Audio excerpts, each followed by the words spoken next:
நான் எனக்கு இயல்பாகவே ஒரு 6வது 7வது படிக்கும் போது இருந்தே 11 12 வயசுல இருந்தே பொதுக்கூட்டங்கள் கேட்குற பழக்கம் இன்றைக்கி வரைக்கும். பள்ளிக்கூடம் முடிஞ்சிருச்சுன்னா கூட்டங்கள் போவேன்.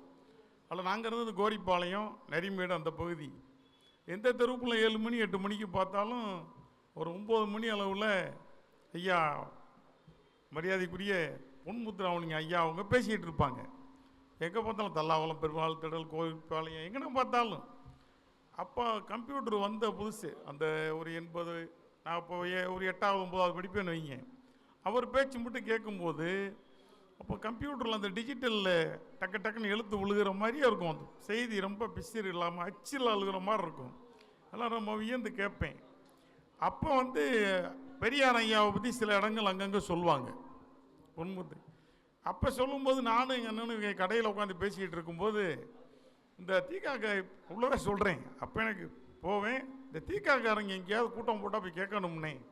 அப்போ எங்களுக்கு ஒரு ஒரு 15 வயசு 16 வயசு இந்த தீக்காக்காரங்க எங்கேயாவது கூட்டம் போட்டால் கேட்கணும்னே. இப்படி ஐயா பேச்சு கேட்கும்போது பெரியார் ஐயாவை பற்றி சொல்கிறாங்க, முழுசும் கேட்க முடியலை அப்படின்னு சொல்லிகிட்டே இருக்கிறோம். சொக்கனார் கோயில் இங்கே சிம்மக்கல்ல ஒரு வால் போஸ்டர், தலைமை கா அழகர் துரை சக்கரவர்த்தி சிறப்புரை அப்படின்னு முதல்ல ஒரு போஸ்டரை பார்க்குறோம். சொல்லிக்கிட்டே இருந்தேன், இங்கே ஒரு போஸ்ட் ஒட்டிட்டாங்க, தீக்காக்காரங்க ஒட்டிட்டாங்க. இப்படியே சொல்கிறேன். சொல்லிட்டு போனேன். அந்த கூட்டத்தில் யாருன்னு எனக்கு தெரியாது. உட்காந்து கேட்குறேன். அப்போது டேப் ரெக்கார்டர் கொண்டு பதிஞ்சு கேட்குற காலகட்டம். அப்போ அவர் இளைஞரணி பொறுப்பில் இருக்கிறார். அடுத்த 1-2 வருஷத்தில் பார்த்தீங்கன்னா அவர் வந்திருக்கார். அழகர் எழுந்திரிச்சு இல்லைங்க, அழகர்னு. அப்போ யாருன்னே தெரியாது. அந்த கூட்டத்தை கேட்டுட்டு அவர் இளைஞரணி தலைவர், நான் இளைஞரணி செயலாளராக வந்துட்டேன் குறுகிய காலத்தில். அதை மாதிரி போயிட்டுருக்கோம்.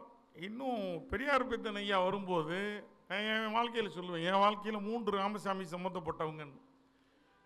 அப்போ நாங்கள் வியாபாரம் பண்ணிக்கிட்டு ஒரு 85 90 88 90ன்னு வைங்க, 92 தான் இயக்கத்துக்குள்ளே வர்றோம். சும்மா பிளாட்பாரத்தில் வியாபாரம் பண்ணிகிட்டு இருக்கோம் இந்த இடத்துலையே. அப்போ பெரியார் பித்தன் ஐயா அப்போ இயக்கத்துக்குள்ளே போகிற லேசி எங்களை தேடி வருவாங்கன்றது. பசங்க யாரோ வந்தாங்கன்னு பார்த்துட்டு நாங்கள் அண்ணன் 3 பேர், நீங்கள் பெரிய கோடீஸ்வரனாக வருவீங்க அப்படி. நாங்களே ரோட்டில் போடுறதா அவரிச்சு விற்றுக்கிட்டு இருக்கோம், சும்மா இருங்க. இல்லை இந்த சமுதாயத்தில் பிறந்து சிகரெட்டை பீடி எந்த கெட்ட பழக்கம் இல்லை, கடுமையான உழைப்பு, நீ வருவீங்க அப்படின்னு அடிக்கடி அப்புறம் சொல்லிகிட்டே இருப்பார். அது நினைவாயிடுச்சு. எனக்கு என்ன ஒரு எங்கள் அண்ணனுக்கு நான் அந்த நேரத்தில் நன்றி சொல்ல கடமைப்பட்டிருக்கேன். என்னென்னா 2017 வரைக்கும் நான் திராவிடர் கழக தலைமை கழக பேச்சாளர், மதுரை மாநகர் மாவட்ட செயலாளர், புறநகர் மாவட்ட செயலாளர், அப்போ பல்வேறு பொறுப்புகள்லேருந்து ஒரு 25 28 30 வருஷம் கடந்துட்டோம்.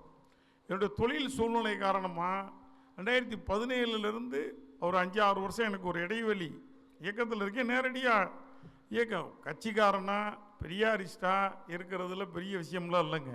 இயக்கத்துக்கு பயன்படணும், அதுதான் அது எனக்கு குற்ற உணர்ச்சியாகவே இருக்கும். நான் அந்த விட்ட இடைவெளியை என்னைய விட 2 மடங்கு 4 மடங்கு பார்க்குற அளவுக்கு எங்கள் அண்ணன் அந்த இடத்துக்கு வந்துட்டாரே. அப்படி தினம் தூங்கும்போது விடுதலை டெய்லி வீட்டுக்கு வரும், விடுதலை படிக்கிறேன். விடுதலை படித்தாலும் நம்ம இயக்கத்துக்கு பயன்படலையே. நம்ம கருப்பு சட்டக்காரன் குள்ளக்காரன் எல்லாருக்கும் தெரியும். ஆனால் இயக்கத்துக்கு பயன்படாமல் 5-6 வருஷமாக இருக்குமே குற்ற உணர்ச்சி நித்தம் எனக்கு வரும். அப்போ ஒரே ஒரு ஆறுதல், இப்போ என்னென்ன இந்த இடத்துக்கு வரலன்னு வைங்க, ரொம்ப அதிகமாக இருக்கும். பரவாயில்ல, அந்த இடத்த ஃபில்லப் பண்ணுறதுக்கு அவர்கிட்ட ஒப்படைச்சிட்டோம். இந்த ரிலே ரேஸில் ஓட்டி ஸ்டிக்காக கொடுத்தவுடனே அடுத்த பிளேயர் வாங்கிட்டு ஓடுறது மாதிரி என்னோட வேகமாகவும் பல வழியிலையும் செஞ்சிட்டு இருக்காங்க. அந்த வழியில் 3 ராமசாமி சம்மந்தப்பட்டவங்கன்னா இந்த கடைக்காரர் ராமசாமி நாயக்கர், இவர்கிட்ட நாங்கள் 3 ரூபா சம்பளத்துக்கு கூலிக்கு வேலை பார்க்குறோம். அப்புறம் அவரே எங்களை வியாபாரியாக பார்க்குறோம். எங்களுடைய நாணயத்தை பார்த்துட்டு எங்களை வியாபாரியாக மாற்றுறாரு. வியாபாரத்துக்கு விற்று பணத்தை கொடுத்துட்டு இவங்க கடையில் இன்னொரு வியாபாரி வாங்குறத அப்போ இந்த பேபி வண்டின்னு தள்ளிக்கிட்டு போவோம். ஆழ்வார்புரத்தில் உள்ள வியாபாரி வீட்டுகள்லேயே பழுக்க வைப்பாங்க. இங்கே இருக்க காய் அங்கே கொண்டு கொட்டினா ஒரு வண்டிக்கு 3 ரூபா. அப்போ இங்கேயும் வாங்கி விற்றுட்டு வீட்டுக்கு போக மாட்டோம். அந்த வண்டியை கொண்டு ஒரு 10 வண்டி அடிச்சோன்னா 30 ரூபா சம்பளம் கிடச்சிரும். அவர் எனக்கு திருமணமும் முடிச்சு வச்சு அப்போ கையில் எனக்கு ஒரு 100 ரூபா கொடுத்து தனியாக வச்சுக்கோ, கட்டி வச்சுக்கோன்னாரு. ரொம்ப நாள் வீட்டில் தனியாகவே இருந்து இன்னும் கூட இருக்குன்னு நினைக்கிறேன். அதற்கப்புறம் 90 அந்த 90 92 90 ஆமாம் 93ல் வேலை வாய்ப்பு தொழில் இல்லை, இதுக்குள்ளே 3 ரூபா 5 ரூபா சம்பளத்தில் இருக்க மாதிரி மிலிட்ரிக்கு போயிட்டேன். மிலிட்ரிக்கு போய் செகண்டராபாத் ஏஓசி சென்டரில் போய் கேம்பில் அங்கேயே போனால் உடனடியாக ஆள் எடுப்பாங்கன்னு ஒருத்தரை பிடிச்சி போனேன். நம்ம பிரதமர் இந்திரா காந்தி அம்மாவை ஷூட் பண்ணிட்டாங்க, அவங்க கொலை செய்யப்பட்டாங்க. அப்போ அவங்க நம்ம நாட்டு பிரதமர் சுட்டது நம்ம நாட்டு இராணுவம் அப்படின்ன உடனே இராணுவ நடவடிக்கைகள் பூரா 1 மாதம் 2 மாதம் எந்த நடவடிக்கை இல்லாமல் அவங்களுக்குள்ளே ஒரு ஆய்வு நடக்குது. அங்கே ஒரு ராமசாமின்னு தஞ்சாவூர்காரரு என்னைய பார்த்துட்டு என்னைய கூட்டிகிட்டு வந்தவரை கூப்பிட்டு சத்தம் போட்டு, இந்த பையன் மிலிட்ரிக்கான பையன் இல்லையா, நல்ல ஒரு பழக்க வழக்கம்லாம் கொஞ்சம் நல்லா இருக்குது, மதுரை டவுனில் வளர்ந்த பையனாக இருக்கார், ஒரு மூலம் வண்டி ஏற்றி விடுன்னு சொல்லி காஷ்மீர்லேருந்து இராணுவ வண்டி வருது, உன்னை சென்னையில் விட்டுருவாங்க, நீ எப்படியாவது வீட்டுக்கு போயிடறான்னு பற்றி விட்டார். அவர் பேர் ராமசாமி. அப்புறம் இங்கே வந்த உடனே எனக்கு பொண்ணு கொடுத்தவர் ராமசாமி. அவருக்கு 99.9% அவரை பொண்ணு கொடுக்காதீங்கன்னு சொன்னவங்க தான் எனக்கு பொண்ணு இவனுக்கு கொடுத்துடாதீங்கன்னு சொன்னவங்க. அந்த 0.1 2 3% ஒரு சிலர் சொன்னதை வச்சு அந்த குறைவாக சொன்னதில் அவர் எங்கள் மாமாவுக்கு நெருங்கின நண்பர் ஒருத்தர் சொல்லிட்டார், நீங்கள் அவங்க அப்பா வச்சு கணக்கு போடாதீங்க, சூப்பர் பையன் அப்படின்னு சொன்னோட முடிவு எடுத்துட்டார். ஏன் எங்கள் அப்பா வச்சுக்கணும், எங்கள் அப்பா சிபிஎம், கம்யூனிஸ்ட் ஐயாவு, வடக்கமாசி வீதி ஐயாவு, பழக்கடை ஐயாவுன்னு 3.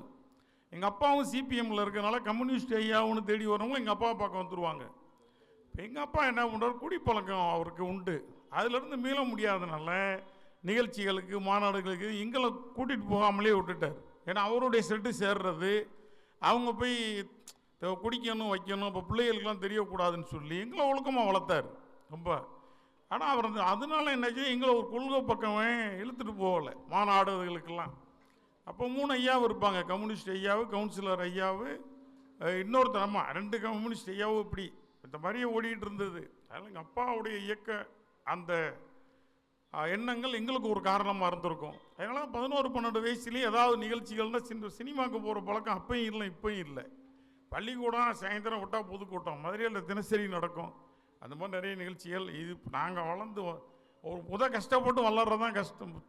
எங்கள் தாத்தா சொல்லுவார், கொஞ்சோண்டு பணத்தை சம்பாரிச்சிட்டான் அது சம்பாரிச்சிக்கிட்டே இருக்கும்டா, துட்டை சம்பாதிக்கும், நம்ம என்ன செய்ய போகிறோம்வாங்க. அந்த இடத்துக்கு வந்துட்டோம். இதெல்லாம் ஒன்றும் பெரிய அளவுக்கு தியாகங்கள்லாம் நாங்கள் இன்னும் பண்ணிடலை. நாங்களும் கம்பு ஊட்டி ஒன்று கிளண்டுக்கு போகலை. இன்னும் வருஷங்கள் நிறைய, குறைஞ்சது 50 வருஷம் உழைப்பு இருக்குது. இனி இதை இன்னும் ஒரு நல்ல பக்காவாக பில்டிங்கை எடுக்கிற ஐடியாவில் தான் இருக்கும். பில்டிங்கை எடுத்து கீழேருந்து லிஃப்ட்டு போட்டு அது நல்ல ஒரு அருமையான ஒரு இதாக கொண்டு வந்துடுவோம் அப்படின்ட்டு இருக்கோம். அது அடுத்தடுத்த ஆண்டுகளில் நடைபெறும் என்று சொல்லி இயக்கத்தால் நாங்கள் பயன்படுறோமே தவிர இயக்கத்துக்கு நாங்கள் இன்னும் நிறைய கடன் போட்டிருக்கிறோம். அந்த கடனை தீர்ப்போம். எங்கள் பிள்ளைகளும் வந்து தீர்க்கும். அதுக்கப்புறம் 92 குற்றாலம் பயிற்சி முகாம் போனேன். குற்றாலம் பயிற்சி முகாமில் தான் கொஞ்சம் செதுக்கப்பட்டேன். அப்போ துரை சக்கரவர்த்தி ஐயா பிரச்சார செயலாளர், இப்போ கவிஞர் ஐயாவும் இருந்தாங்க, அங்கேயே பட்டிமன்றம். அப்போ பேசும்போது நான் பேசுகிறேன். அப்போ சொல்கிறாங்க, அப்போ கூப்பிட்டு நம்ம இயக்கத்தில் யாரையும் போடா வாடான்னு சொல்லக்கூடாது, கவிஞர் ஐயா நடுவர், நாங்கள்லாம் பட்டிமன்றம் அங்கே குற்றாலம் பயிற்சி வகுப்புலேயே என்னைய கூப்பிட்டு சொன்னாங்க, நம்ம இயக்கத்தில் யாரையும் போடா வாடான்லாம் சொல்லக்கூடாது, மற்றவங்க சொல்கிறத பார்த்துன்னு கூட நம்ம சொல்லக்கூடாது, அது குறிப்பாக பதவிகளில் பொறுப்பில் இருக்கும், அந்த பொறுப்புக்கு மரியாதை கொடுக்கணும் அப்படின்னு சொல்லுது. எனக்கு இன்றைக்கும் அது நம்மளை வழி நடத்திக்கிட்டு இருக்கு. வேறு வாய்ப்புக்கு நன்றி, வணக்கம்.